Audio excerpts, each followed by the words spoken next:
வணக்கம். பதிவை பார்க்க வந்திருக்கும் சக்தி கிச்சன் நண்பர்களுக்கு நன்றியும் வணக்கமும். இன்றைக்கி என்ன செய்ய போகிறோன்னு பார்த்தீங்கன்னா, மதிய சாப்பாட்டுக்காக கருவாட்டு குழம்பு வைக்க போகிறேன். ரொம்ப வருஷங்களுக்கு பிறகு ஒரு மாதமாக எங்கள் வீட்டில் இந்த கருவாட்டு ஏதாவது ஒரு குழம்பு, கிரேவி, செமி கிரேவி, இந்த மாதிரி வறுவல், இந்த மாதிரி எதுனா ஓடிக்கிட்டு இருக்கு. அதை வாங்கினதை காலி பண்ணணும் இல்லையா, அதுக்காக மட்டுமே வாங்கின கருவாடை காலி பண்ணணுங்கிறதுக்காக மட்டுமே, இல்லைன்னா சேர்த்துக்கிறது இல்லை. ஆனாலும் கருவாடு குழம்பு வேணான்னு சொல்கிறவங்க இருப்பாங்களா, அதை வைக்கிற விதமாக வச்சா சூப்பராக இருக்கும். இப்போ நான் வானொலியில் எண்ணெயை நல்லெண்ணெய் ஊற்றினோம்னா தான் ஒரு நல்லா இருக்கும். நல்லெண்ணெய் ஊற்றியிருக்கேன். அதில் தாளிக்கிறதுக்கு வெந்தயமும் கடுகு உளுந்தும் எடுத்து வச்சுருக்கேன். எண்ணெய் காஞ்சிருச்சு பாருங்கள், போட்டுருவோமா. அது வெடிக்கிறதுக்குள்ளே அதுக்கு அடுத்தாப்பில் போடுறதுக்காக வெங்காயம் நறுக்கி வச்சுருக்கேன். வெங்காயத்தை, சின்ன வெங்காயத்தை ஒரு 100 கிராம் எடுத்து அதை உரிச்சிட்டு ரெண்டாக நறுக்கி வச்சுருக்கேன். அவ்வளோதான், முழுசாக கூட போடலாம். இப்போ சட்டி காஞ்சிருச்சு, அதனால தான் என்னென்னு சொல்லாமலே செஞ்சுக்கிட்டு இருக்கேன்.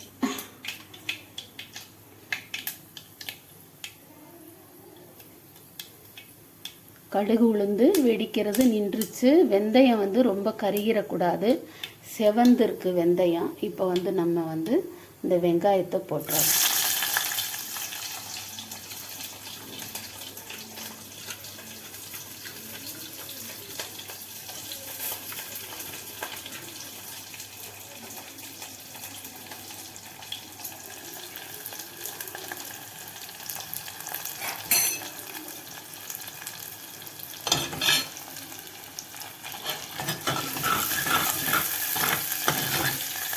இந்த கருவாட்டு குழம்புல சாப்பிடும்போது கொஞ்சம் நல்லெண்ணெய் ஊற்றி சாப்பிட்டோம்னா இன்னும் நல்லாயிருக்கும். சரி, இந்த வெங்காயம் வதங்குற வரைக்கும் மற்ற பொருள்கள் என்னென்னு பார்த்துருவோமா. மெயினாக நெத்திலி கருவாடு எடுத்து வச்சுருக்கேன். நெத்திலியும் ஐரையும் வாங்கினோம். அதில் கொஞ்சம் கொஞ்சமாக எடுத்து செஞ்சதில் இன்னும் கொஞ்சம் நெத்திலி இருக்குது, இன்னும் கொஞ்சம் ஐரையும் இருக்குது. அதையும் காலி பண்ணணும். இன்றைக்கி நெத்திலி எடுத்து வச்சுருக்கேன். இதில் இருக்கிற மண்டை, அந்த வால், அப்புறம் அந்த குடல் எல்லாத்தையும் எடுத்துட்டு மண் சட்டியில் போட்டு நல்லா உரசி கழுவியிருக்கேன். கருவாட்டில் ரொம்ப உப்பு இல்லை, அவ்வளோதான். அப்புறம் பார்த்திங்கன்னா ஒரே ஒரு பச்சை மிளகாய், சும்மா வாசனைக்கு ஒரே ஒரு பச்சை மிளகாய், அதையும் சட்டியில் போட்டிருக்கேன். வெங்காயத்தோட காமிச்சிடுறேன்.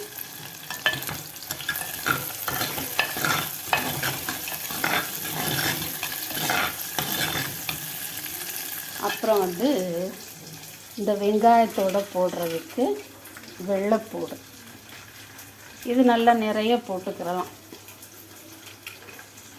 ஏன்னு கேட்டிங்கன்னா,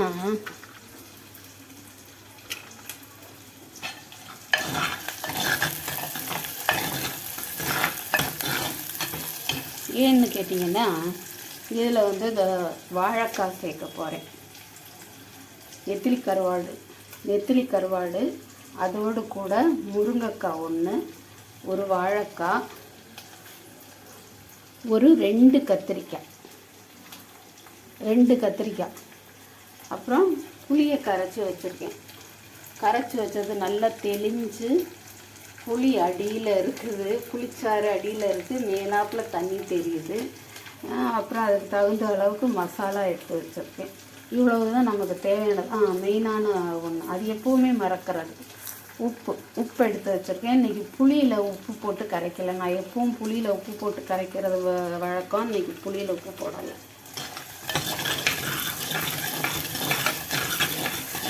நான் இந்த வெங்காயம் வதங்குற நேரத்தை வீணாக்க வேணான்னு சொல்லிட்டு தான் முதல்லையே எல்லா பொருள்களையும் சொல்லாமல் இப்போ வெங்காயம் வதங்க போட்டுட்டு மற்றதை சொன்னேன்.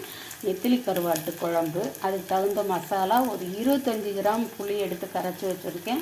25 கிராம் புளிக்கு தகுந்த அளவு மசாலா எடுத்து வச்சுருக்கேன். ஒரு வாழைக்காய், ஒரு முருங்கைக்காய், 2 கத்திரிக்காய், இது கொஞ்சம் வெள்ளைப்பூ 100 சின்ன வெங்காயம், கொஞ்சம் வெள்ளைப்பூடு, ஒரு பச்சை மிளகாய், இவ்வளோதான் இந்த கருவாட்டு குழம்புக்கு நான் இன்றைக்கி வச்சுருக்கிறது. ஸ்டவ்வை ரொம்ப சிம்மில் வச்சுருக்கேன், அதனால தான் வெங்காயம் வதங்காமல் இருக்குது.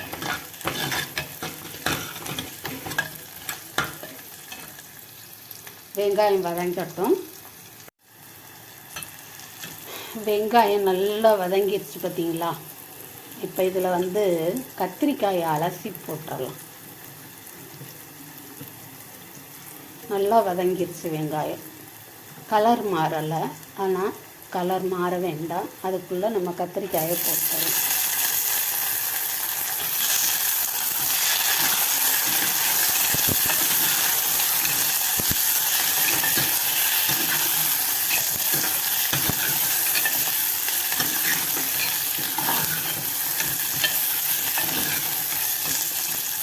இப்போ இதோட சேர்த்து நம்ம கருவாடும் போட்டுருவோம். சில கருவாடுகள் வந்து ஆரம்பத்திலேயே போட்டால் கரைஞ்சிரும். அப்படி கரைஞ்சால் குழம்பு நல்ல மணமாக இருக்கும். அதாவது கருவாடு பிடிக்கிறவங்களுக்கு அது நல்ல மணமாக இருக்கும். சில கருவாடு கரையாது. நான் இதை இப்போ அதனால என்ன செய்வாங்க, குழம்பு கொதிக்கும்போது போடுவாங்க. நான் இப்போவே போட்டுருக்கேன்.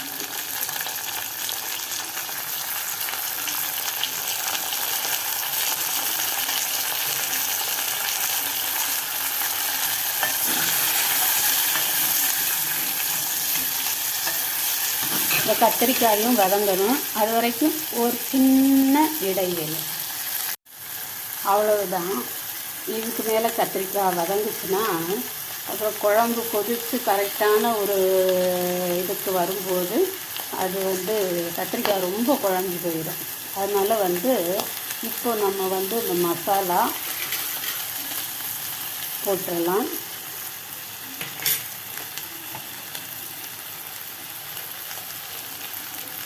புளிக்கரைசல் இருக்கு இல்லையா, அதையும் ஊற்றிடலாம். நல்லா வடிகட்டி வச்சுருக்கேன். ஊற்றிட்டு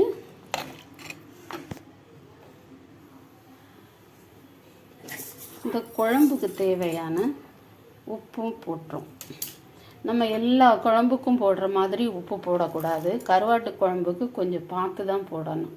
பத்தலைன்னா கடைசியில் கூட போட்டுக்கரலாம். ஏன்னா கருவாடில் உப்பு இருந்துச்சுன்னா, சப்போஸ் இருந்துச்சுனாக்கா அது வந்து அப்புறம் குழம்பு ரொம்ப உப்பாயிடும். இப்போ நான் போட்ட இந்த கருவாடில் அவ்வளோ உப்பு இல்லை. இருந்தாலும் நீங்கள் வந்து பழக்கம் இல்லாதவங்களாக இருந்தால் கருவாட்டு குழம்பு வைக்கும்போது கொஞ்சம் உப்பை மட்டுப்படுத்தி போடுங்க. கொஞ்சம் அளவு கம்மியாக போடுங்க. அப்படி போட்டிங்கன்னா தான் அது குழம்புக்கு கரெக்டாக இருக்கும். இல்லைன்னா ரொம்ப உப்பு கச்சி போகும். சரி, அவ்வளோதான். இனிமேல் இது ஒரு கொதி வந்த பிறகு இந்த வாழைக்காயும் இந்த முருங்கைக்காவும் போட்டுருவோம். ஏன்னா கொதிக்கிறதுக்கு முன்னாடியே முருங்கைக்காயெல்லாம் போட்டோம்னா கண்ணி போயிடும். அதனால் நம்ம வந்து கத்திரிக்காயெல்லாம் பார்த்திங்கன்னா வதக்கிட்டோம், அதனால பிரச்சனை இல்லை. வாழைக்காயும் முருங்கைக்காயும் குழம்பு கொதிக்கும்போது போடுவோம். சட்டியை ஸ்டவ்வில் வச்சு அது ஹீட் ஆகிறதுக்கு தான் நேரம் எடுத்துச்சு. ஆனால் இப்போது இவ்வளோ புளி தண்ணி ஊற்றியும் ஒரு 3 நிமிஷம் இருக்குமா என்னன்னு தெரியல. 3 நிமிஷம் 2 நிமிஷம் இருக்குமான்னு தெரியல. கொதிக்க ஆரம்பிச்சிச்சு பாருங்கள், எப்படி கொதிக்குது பாருங்கள். இந்த நேரத்தில் வந்து நம்ம வந்து முருங்கைக்காவை போட்டுருவோம். முருங்கைக்காய் போட்டதும் கொஞ்சம் கொதிக்கிறது அடங்கிரும்னு நினைக்கிறேன். கொஞ்சம் கம்மியாச்சே தவிர கொதிக்கிறது நிற்கலை.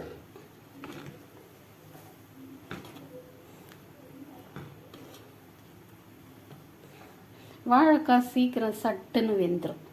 அதனால் அதை கொஞ்சம் லேட்டாக கூட போடலாம். இப்போவே போடுறதுனாலும் போட்டுடலாம், எப்படினாலும் போடலாம். நான் கொஞ்சம் கிட்டக்க இருந்து இதை பார்த்துட்டு, ஏன்னா கீழே பொங்கி தட்டிடக்கூடாது, அதனால் இதை பார்த்துட்டு அப்புறம் அதை போடலான்னு பார்க்குறேன். எப்படி கொதிக்குது பாருங்கள்.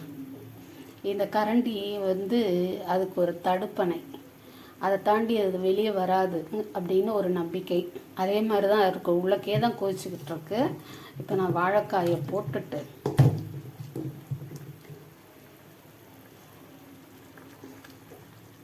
ரொம்ப டேஸ்ட்டாக இருக்கும் வாழைக்காய் இதில் போட்டோம்னா.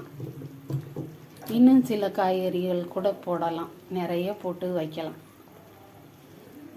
நமக்கு இதுவே அதிகம். ஆமாம்,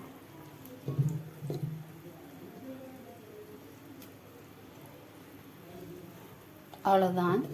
குழம்புக்கு நம்ம செய்ய வேண்டிய சடங்குகள் எல்லாத்தையும் செஞ்சாச்சு. இப்போ நம்ம என்ன செய்கிறோம், கொஞ்சம் லேசாக, ரொம்ப சிம்மில் வச்சிடக்கூடாது, கொஞ்சம் லேசாக அப்படியே ஸ்டவ்வை சிம்மில் வச்சுட்டு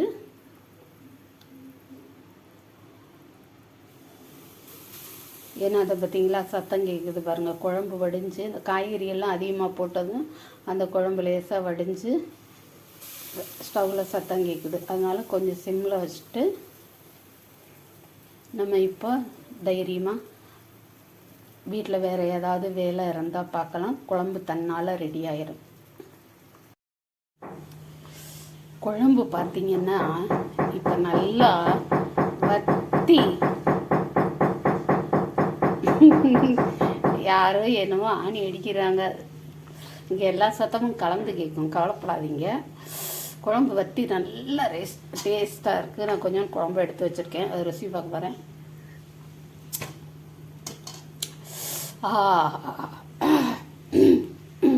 சொல்வதற்கில்லை, அப்படி ஒரு ருசி. சொல்லும்போது எனக்கு ஒரு ஞாபகம் வருது, ரொம்ப சுருங்க சொல்லிடுறேன், ஒன்றும் பயப்படாதீங்க. என்னோட முதல் பேரன், என் மகள் வைத்த பேரன் வந்து நாங்கள் இருந்த ஊர்லேருந்து பரமக்குடிக்கு வந்து சைல்டு ஸ்பெஷலிஸ்ட்டை பார்க்குறதுக்காக அவனுக்கு கொண்டுட்டு போயிருந்தேன், தடுப்பூசி போடுறதுக்கு தான். அப்போ திரும்பி வரும்போது பஸ் ஸ்டாண்டில் வந்து நானும் என்னோட பெண்ணும் வந்து ஒரு இது குளித்தோம். அந்த பேப்பர் டப்பாவில் வச்சுருப்பாங்க இல்லையா, ஃப்ரூட்டி குளிர்பானங்கள், அது மாதிரி ஆளுக்கு ஒன்று வாங்கி குடித்தோம். குடிக்கும்போதே அவன் சின்ன குழந்தைல பார்த்துட்ருக்கான், இடுப்பில் இருந்துட்டு, ரொம்ப சின்ன பையன், ஒரு 1.5 வயசு இருக்கலாம் நினைக்கிறேன். அப்போது அவனுக்கும் அந்த ஸ்ட்ராவை வாயில் வச்சு குடிக்க கொடுத்தப்போ அது அப்படியே ஸ்ட்ராலேருந்து ஒரு உறிஞ்சிட்டு சொல்லவே முடியாது. அதெல்லாம் இன்றைக்கி வீடியோவை எடுத்து போட்டால் அப்போல்லாம் கிடையாது, இந்த சோசியல் மீடியா கிடையாதுன்னு நினைக்கிறேன். என்ன பண்ணான் தெரியுமா, அப்படி செஞ்சான். ஒவ்வொரு வாய்க்கும் அதே மாதிரியே செஞ்சான். அவன் செய்கிறத பார்த்துட்டு சுற்றி இருந்த ஜனங்கள்லாம், பஸ் ஸ்டாண்டு காத்திருந்த ஜனங்கள்லாம் பார்த்து அப்படி ரசித்தாங்க. அவன் செய்கிறது அவ்வளோ ஒரு அழகாகவும் இருந்துச்சு. அது அந்த வயசில் அவ்வளோ ஒரு ரசனையாக அதை சாப்பிட்டுட்டு தன்னோட ரசனையை வெளிப்படுத்தின விதம். இன்றைக்கி அவர் வந்து பொதுத் தேர்வு எழுதிக்கிட்டு இருக்காரு, 10ஆம் வகுப்பு. இந்த சந்தர்ப்பத்தில் பொதுத் தேர்வு எழுதிக்கிட்டு இருக்க எல்லா மாணவ கண்மணிகளுக்கும் நான் என்னுடைய வாழ்த்துக்களை தெரிவிச்சுக்கிறேன். தைரியமாக எழுதுங்க. அப்பா அம்மா ஏதாவது சொன்னாங்கன்னு சொல்லிட்டோ எந்த மனக்குழப்பமும் அடையாதீங்க. ரொம்ப தைரியமாக உங்கள் வேலையை நீங்கள் பாருங்கள். வாழ்த்துக்கள் எல்லாருக்கும். சரி, இப்போ நான் இந்த குழம்புல வந்து இந்த முட்டையை உடைச்சி ஊற்ற போகிறேன். இருக்கிறதே காயே அவ்வளோ காய் கிடக்குது, இதில் முட்டை வேற. முட்டையை உடைச்சி ஊற்றினேன்னா அது அப்படியே உள்ளக்க போயிடுச்சுங்க, அப்படியே அடியில் போய் செட்டில் ஆகணும்னு நினைக்கிறேன். அதனால ஸ்டவ் ஆஃப் பண்ணிட்டேன். முட்டை பிடிச்சிரும் இல்லைன்னா அடியில். அது இந்த பார்த்தீங்களா வெள்ளைக்கரு, 2 முட்டை ஊற்றியிருக்கேன். அது ரெடியானால் கூட வெளியில் வராது, அப்படியே அடியில் தான் இருக்கும்.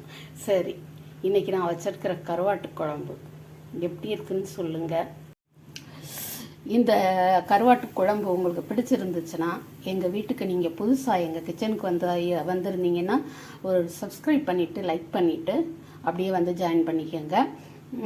அடுத்த வீடியோலையும் உங்களை பார்க்குறதுக்கு ஆவலாக இருக்கும் சக்தி கிச்சன். அப்புறம் வந்து சமைச்சு ஷேர் பண்ணுங்கள், லைக் பண்ணி சாப்பிடுங்க, சந்தோஷமாக கமெண்ட் பண்ணுங்கள், சப்ஸ்கிரைப் பண்ண மறக்காதீங்க. வீடியோ பார்த்ததுக்கு மிகவும் நன்றி, வணக்கம்.